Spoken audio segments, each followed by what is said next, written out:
ഇനി നമ്മൾ എത്തിയിട്ടുള്ള ഇടത്തിന്റെ മണ്ണിലാണ്.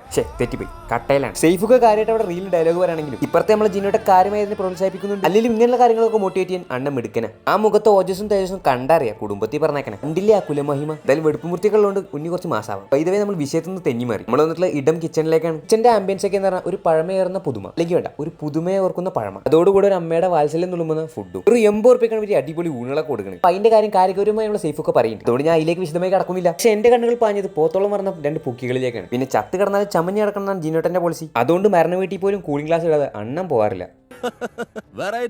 പിന്നെ പുതിയ ക്യാമറകൾ ജോയിൻ ആയതുകൊണ്ട് നമുക്ക് വല്ല പണിയൊന്നുമില്ല. ജസ്റ്റ് ആ ഫുഡിൽ നിന്ന് കഴിച്ചാൽ മതി. കുട്ടി ആത്മാർത്ഥമുള്ള പണിക്കാരിയായിട്ട് ഓണക്ക് എല്ലാ കാര്യങ്ങളും നോക്കുന്നുണ്ട്. ഇപ്പൊ എന്നെ ഏൽപ്പിക്കപ്പെട്ട തൊത്തി എന്ന് പറഞ്ഞില്ല ഈ ചോറ് ടേസ്റ്റ് ചെയ്ത് നോക്കുക. സാധനം ഒന്നും പറയാലോ, ഒരു ഗംഭീര ഐറ്റം. പിന്നെ അണ്ണൻ കാർബ് കട്ടായതുകൊണ്ട് ബിരിയാണി ഇറങ്ങും. അതുകൊണ്ട് അണ്ണന് മാത്രം ബിരിയാണി. നമ്മുടെ കാക്കിയും താത്തര കിടക്കിടക്കൊന്ന് എന്തുവാണെന്ന് ചോദിക്കൊണ്ട് നമുക്ക് എന്തും കഴിക്കാം. അതുകൊണ്ട് തന്നെ ബീഫ്, ചിക്കൻ, മീൻ പറഞ്ഞിട്ട് എല്ലാം നമ്മൾ കഴിച്ചിട്ടുണ്ട്. അങ്ങനെ കഴിച്ചത് ഞാൻ ശ്രദ്ധിച്ചത് ഈ ബോർഡാണ്, ടേസ്റ്ററ്റിക് മെനു ബോർഡ്. ഇപ്പുറത്ത് ഈ മൂലയിൽ ചൊറിഞ്ഞുകൊണ്ടിരിക്കുന്നത് നമ്മൾ ജിനുക്കാണ്. ടേസ്റ്ററ്റിക് ഫോട്ടോ ആണത്രേ. പിന്നെ പിള്ളേരെ ആഗ്രഹമാണ് സാധിച്ചു കൊടുത്തു.